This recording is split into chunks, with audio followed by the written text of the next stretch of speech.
तो चलिए, जय हिंद बच्चों। एक बार फिर से आप सभी का स्वागत है हमारे YouTube channel basic coaching centre Dalwar में। ठीक है मेरे बच्चों, आज के हम लोग क्लास में पढ़ने वाला है क्लास 12 का होम साइंस का ये पार्ट 6 वीडियो। ठीक है, पार्ट 6 वीडियो में आपको पढ़ने को मिलेगा क्वेश्चन नंबर 60 से लेकर क्वेश्चन नंबर जो 60 तक मिलेगा। ठीक है, और कहाँ से 50 से आपको जो 60 में पढ़ने को मिलेंगे। ठीक है, सभी के सभी क्वेश्चन बहुत ही महत्वपूर्ण क्वेश्चन होने वाली है। एक भी क्वेश्चन को मिस ना करें। सभी के सभी जो क्वेश्चन है बोर्ड के लेवल के क्वेश्चन है और इन्हीं क्वेश्चनों से सारे के सारे क्वेश्चन एग्जाम में पूछे जाएंगे। ठीक है, जैसे आपको जो है बता चुका है कि 200 प्लस सब्जेक्ट क्वेश्चन मैं दूंगा आपको। ठीक है, उन 200 सब्जेक्ट प्लस क्वेश्चन जो है इन्हीं में से सारे के सारे क्वेश्चन पूछे जाएंगे। इससे बाहर एक भी क्वेश्चन नहीं पूछे जाएंगे। तो इसीलिए जो है प्रत्येक जो है पार्ट 1 पार्ट 2 पार्ट 3 जो एक जो मतलब सीरीज बनता है 200 प्लस सब्जेक्ट क्वेश्चन का जो सीरीज बनता है वो संपूर्ण सीरीज को आप देख डालें। ठीक है सर, जो है सारे के सारे क्वेश्चन यहीं से आने वाला है। और आप यदि सभी के सिर्फ देख ले तो आपको 40 का 40 जो है होम साइंस में आपका सब्जेक्ट में आएंगे ही आएंगे। ठीक है, क्योंकि इसमें क्या होता है 40 का 40 जो आपको जो यहाँ से आना ही आना है। ठीक है, तो चलिए क्लास को शुरू करते हैं, आगे बढ़ाते हैं। और उससे पहले चैनल को सब्सक्राइब नहीं किया, चैनल को सब्सक्राइब कीजिए, वीडियो को लाइक कीजिए और अपने दोस्तों तक भी वीडियो को शेयर कीजिए। ठीक है, आज का पहला क्वेश्चन हो गया आपको, डिजाइन बनाते समय किन बातों का जब हम क्या करेंगे वस्त्र का चयन करेंगे तो हमें वस्त्र का चयन करते समय हमें विशेष ध्यान देना चाहिए। क्या देना चाहिए? विशेष ध्यान देने चाहिए। ठीक है, जैसे कपड़े की किस्म, किस तरह का कपड़े हैं, कपड़े की रेशा वो किस रेशा से बना है। ठीक है, कपड़े की बनावट किस तरह का बनावट है, कपड़े की मजबूती कितनी मजबूती है, कपड़े की बोला क्या रंगाई, कपड़े का रंग कैसा है, कपड़े की बोला क्या छपाई एवं जो नमूने उसकी जो कटाई एवं क्या सिलाई जो क्या क्या तुरपन देखकर। ठीक है, देख रेख जिससे बोला स्टेप बटन। ठीक है, बोला क्या फैशन एवं जो शैली मूल आदि पर जो ध्यान देना चाहिए। इन व्यवस्था पर जो है क्या इन व्यवस्था पर जो है हमें क्या देना चाहिए, वस्त्र का चयन करते समय ध्यान देना चाहिए। जिस तरह हम वस्त्र का चयन करेंगे या फिर जिस समय हम वस्त्र खरीदेंगे तो हमें इन टॉपिक पर जो है इन बातों पर जो है क्या ध्यान देने चाहिए। एमिनो अम्ल क्या है, ये आपके क्वेश्चन में पूछे जाते हैं। ठीक है, एमिनो अम्ल क्या है? देखिए, प्रोटीन अम्ल। ठीक है, अभ्रन के बाद प्रोटीन अम्ल जो प्रोटीन जो जल होते हैं। ठीक है, प्रोटीन जल क्या अभ्रन के बाद जो है वह अपनी सबसे सरलतम इकाई एमिनो अम्ल में टूट जाता है। क्या बोलते हैं कि प्रोटीन जल अभ्रन के बाद, प्रोटीन और जो जल होते हैं अभ्रन के बाद वो अपने सबसे सरलतम ये नहीं कह सकते छोटी छोटी जो है क्या इकाई में क्या टूट जाते हैं, छोटी छोटी इकाई में क्या टूट जाते हैं। अतः अमीनो अम्ल प्रोटीन की लघुत्तम क्या बोले इकाई।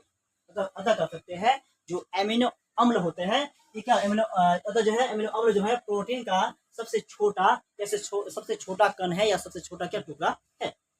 दूसरे शब्द में लिखे हैं तो उसको दूसरे शब्द में जानना नहीं है, आपको एक शब्द में जानने से ही काफी है। ठीक है, देखो प्रोटीन के प्रकार जो होते हैं, प्रोटीन के प्रकार ये नहीं पूछेंगे एग्जाम में आपके जो है स्वच्छता पर जो है आपको पूछे जा सकते। स्वच्छता पर ध्यान दीजिए कि स्वच्छता है जो स्वच्छता है इस पर जो आपको एग्जाम में पूछे जाने की संभावना अधिक से अधिक है। ठीक है, स्वच्छता जो है इससे तात्पर्य है अपने आसपास की जगह को साफ सुथरा एवं साफ एवं स्वस्थ रखने की प्रक्रिया। अपने आसपास जो जगह है उसको स्वस्थ रखने की प्रक्रिया। ठीक है, प्रक्रिया। ठीक है, विशेषकर जो है क्या मल जल पद्धति एवं जो स्वच्छ जल बोला की आपूर्ति उपलब्ध करा कर दिया जा सकता है। अगला टॉपिक हो गया आपको जो है मिलावट की परिभाषा। देखिए, मिलावट जो क्या है इसकी परिभाषा को आपको दिखान करना है। खाद्य पदार्थ में कोई मिलावटी या मिलता जुलता पदार्थ मिलने अथवा खाद्य पदार्थ में उसके जैसा मिलता जुलता पदार्थ मिलने अथवा जो है अथवा कह सकते हैं अथवा में हम उससे ठीक है उसमें से कोई जो है तत्व मिलाने या फिर कह सकते हैं उसमें कोई हानिकारक तत्व मिलाने से। ठीक है, हानिकारक मिलाने से पदार्थ की जो गुणवत्ता में जो है परिवर्तन ठीक है लाने को भी क्या कहते हैं मिलावट करते हैं। एक बार फिर से देखो, खाद्य पदार्थ में कोई मिलता जुलता पदार्थ मिला देने से या फिर कोई हानिकारक पदार्थ मिला देने से या उसी के जैसा जो है कम गुण वाले पदार्थ को मिला देने से जो एक उनके गुण में जो परिवर्तन होता है, उनके क्वालिटी में जो परिवर्तन होता है। ठीक है, उनके गुण में उनकी क्वालिटी में जो परिवर्तन होता है उसे हम क्या कहते हैं मिलावट कहते हैं। क्या कहते हैं उसे ही मिलावट कहते हैं। ठीक है, मौद्रिक तथा वास्तविक आय में अंतर। देखिए क्या बोला है, मौद्रिक जो है क्या मौद्रिक आय और जो वास्तविक आय में अंतर स्पष्ट करना है। मौद्रिक आय और वास्तविक आय में आपको क्या है अंतर स्पष्ट करना है। तो मौद्रिक आय जो है वह आय जो व्यक्ति निश्चित अवधि में कार्य करके मुद्रा के रूप में प्राप्त करता है। बोला है वह आय जो व्यक्ति एक निश्चित अवधि के यानी निश्चित समय में या निश्चित समय अवधि में कार्य करके जो मुद्रा के रूप में प्राप्त करते हैं उसे मौद्रिक आय कहलाते हैं। जैसे मान के चलो आज सुबह हम किसी घर जो है क्या मान के जो सुबह हम क्या काम पे गए 8 बजे काम पे गए और जो 2 बजे काम पे छुट्टी होकर आ गए। इससे जो मुझे क्या 300 रुपया 200 रुपया मिला, ठीक है, 300 रुपया 200 रुपया जो भी कुछ मिला, इसको हम क्या बोलेंगे, मौद्रिक आय बोलेंगे। क्या बोलेंगे, इसको हम क्या बोलेंगे, मौद्रिक आय बोलेंगे। जैसे जो है क्या मासिक वेतन हो गया, मजदूर हो गया, पेंशन हो गया, सबके सब क्या है, मौद्रिक आय। ठीक है, क्या है, आय। ठीक है, वास्तविक आय किसी निश्चित समय के लिए जो सेवाएं, जो किसी निश्चित समय के लिए जो सेवाएं सुविधाएं परिवार के सदस्य प्राप्त करते हैं, जो किसी निश्चित समय के लिए जो किसी जो निश्चित समय के लिए जो सेवाएं या सुविधाएं क्या परिवार के सदस्य प्राप्त करते हैं, उसे हम लोग क्या वास्तविक आय कहते हैं। यह जो आय होते हैं, ठीक है, परिवार के सदस्यों से सदस्यों के प्राय द्वारा, ठीक है, मुद्रा क्या हस्तांतरण, ठीक है, द्वारा जो है प्राप्त किया जाता है। यह जो सदस्य होता है, यानी जो है परिवार के सदस्य जो प्रयास जो होता है द्वारा जो है, या फिर कह सकते हैं मुद्रा जो हस्तांतरण जो होते हैं उसके द्वारा ये क्या था, ये जो है प्राप्त किया जाता है। अगला होंगे पारिवारिक आय। ठीक है, पारिवारिक आय जो है ये क्या है, तो पारिवारिक आय के बारे में ध्यान करना है, या पारिवारिक आय किसे कहते हैं, या पारिवारिक आय पर हमें क्या वर्णन करना है।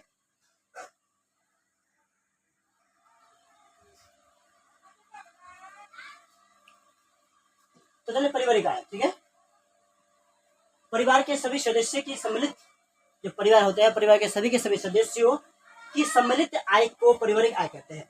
जैसे मान लीजिए कोई परिवार में 10 आदमी हैं, तो 10 व्यक्तियों की इनकम को, 10 व्यक्ति जो रुपया कमाता है, जितना रुपया कमाता है, उसकी जो है क्या मिलावट, इन सभी को मिलावट की जो एक आय हुआ।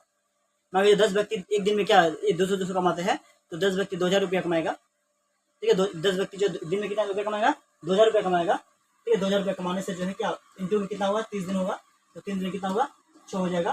ठीक है, 3 जोड़ कितना जो होगा, 4 जोड़, इस तरह से जो होगा उसका जो है कहा जाए तो 60,000 क्या होगा प्रति माह। 60,000 क्या होगा प्रति माह जो होगा वह क्या होगा, एक पारिवारिक आय होगा। यानी उस आय में परिवार का पूरा व्यक्ति क्या हिस्सा लिया है, इसलिए हम उसको क्या बोलेंगे, पारिवारिक आय।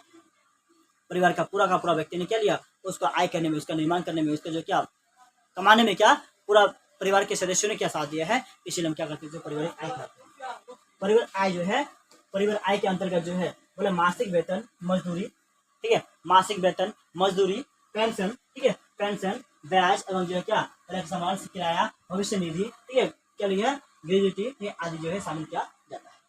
ठीक है, जो मासिक वेतन होते हैं, जो पारिवारिक वेतन पारिवारिक जो वेतन होते हैं, या उसको हम किसमें पारिवारिक वेतन को किस में शामिल कर सकते हैं, जैसे कि वेतन हो गया, मासिक आय हो गया, मजदूरी हो गया, पेंशन हो गया, आदि जो बहुत सारे जो क्या होते हैं मिलते हैं, इससे भी हम क्या कर सकते हैं, सभी को मिला जुला के जो है क्या कर सकते हैं, पारिवारिक आय कहा सकते हैं। अगला टॉपिक होगा बजट। ये नहीं पूछेंगे, रंग चक्र नहीं पूछेंगे। ठीक है, भविष्य निधि योजना ये आपके एग्जाम में पूछे जाने की संभावना अधिक से अधिक। ठीक है, ये क्वेश्चन क्या एग्जाम के बोर्ड लेवल के बनते हैं। क्या बोला है, भविष्य निधि योजना। ठीक है, भविष्य निधि योजना क्या है, इसके बारे में आपको जानना बहुत ही जरूरी है, और एग्जाम में इसके बारे में पूछी जा सकती है। तो यह नौकरी करने वाले, ठीक है, यह नौकरी करने वाले व्यक्तियों के लिए, ठीक है, अनिवार्य योजना है। जो भविष्य निधि योजना होती है, नौकरी करने वाले जो व्यक्ति होते हैं उनके लिए यह काफी अनिवार्य योजना है। उनके लिए है जो है यह योजना होना बहुत ही जरूरी है। इसके अंतर्गत जो है प्रति मास वेतन एवं में से एक निश्चित राशि भविष्य निधि में क्या बोला है, जमा की जाती है। बोला है क्या बोला है, इसके अंतर्गत जो होते हैं मास, यानी जो है मास वेतन में से, जो मासिक वेतन होते हैं, मासिक वेतन में से एक निश्चित राशि को, या फिर 10% कर सकते हैं, या फिर 20% कर सकते हैं, मासिक वेतन से एक निश्चित निधि को जमा कर दिया जाता है। ठीक है, आवश्यकता पड़ने पर बोले विभिन्न उचित कार्य जैसे विवाह, शिक्षा, घूमने आदि कार्य के लिए जो है 3 मास के वेतन की निजी बोले राशि जो है क्या ऋण के रूप में मिल सकती है। बोला है यदि जरूरत पड़ने पर वही राशि को क्या कर्ज के रूप में, ऋण के रूप में भी मिल सकती है, जिसका भुगतान कर्मचारी आसान किस्तों में कर सकता है। और जिसका भुगतान जो है जो कर्मचारी होते हैं, जो नौकरी करने वाले होते हैं, वो आसान से आसान किस्तों में कर सकता है, जब चाहे तब कर सकता है। ठीक है, विज्ञापन क्या है। ठीक है, विज्ञापन क्या है, तो विज्ञापन द्वारा जो है विक्रेता का उत्पादन कंपनी जो है उपभोक्ता को अपने माल की सूचना देने और जो है बिक्री बढ़ाने के उद्देश्य से इसका सहारा लेते हैं। क्या होता है, विज्ञापन का सहारा क्यों लेते हैं, जो विज्ञापन होते हैं, जो फैक्ट्री होते हैं, यानी जो क्या कार्यकर्ता होता है, जो उत्पादक करता होता है, विज्ञापन के जरिए यानी एडवाइजर के जरिए जो क्या होता है, उस व्यक्ति यानी उस वस्तु के गुण को दर्शाता है। ठीक है, उस वस्तु की जो है, उस वस्तु के जो गुण होता है, वो अपने गुणों को क्या होता है लोगों के सामने दिखाता है, और जो है जब लोगों के सामने उसके गुण को क्या प्रकट करता है, तो लोग जो क्या उस सामान को खरीदने में या बाय करने में क्या होता है इच्छुक होते हैं। ठीक है, सहारा लेते हैं विज्ञापन विज्ञापन का जो असर, ठीक है, बड़ा अच्छा असर जो है उपभोक्ता पर पड़ता है, और इसका जो असर होता है उपभोक्ता पर पड़ता है, खासतौर से जबकि विज्ञापन देखने, ठीक है, देखने में अच्छे सचित्र जो है और जो अच्छे शब्दों या जो है नारक के रूप में क्या हो, ठीक है। निर्माताओं का यह भी फर्ज बनता है कि वो अपने माल की बिक्री जो है बढ़ने के उद्देश्य से झूठ, ठीक है, बोले झूठा और क्या भ्रामक प्रचार न, जो भी दायित्व है कि जो है यदि मतलब कि जितने सामान की क्वालिटी नहीं है, गुण नहीं है, उसको बढ़ा के हम दिखा नहीं सकते। यदि कोई मान के चलो कोई व्यक्ति क्या है मीठा है, अब क्या गुण में हम क्या चीज़ दिखा रहे हैं, या नमकीन दिखा रहे हैं, कुछ अलग दिखा रहे हैं जो उसमें गुण पाया नहीं जाता है, ऐसा प्रचार हम लोग नहीं कर सकते हैं, ऐसा भ्रमक नहीं कर सकते, ठीक है। यानी कस्टमर को या जो लोगों को हम क्या भ्रमक नहीं कर सकते हैं। ऐसा करने पर क्या होता है, हमारे ऊपर जो है केस दर्ज हो सकता है,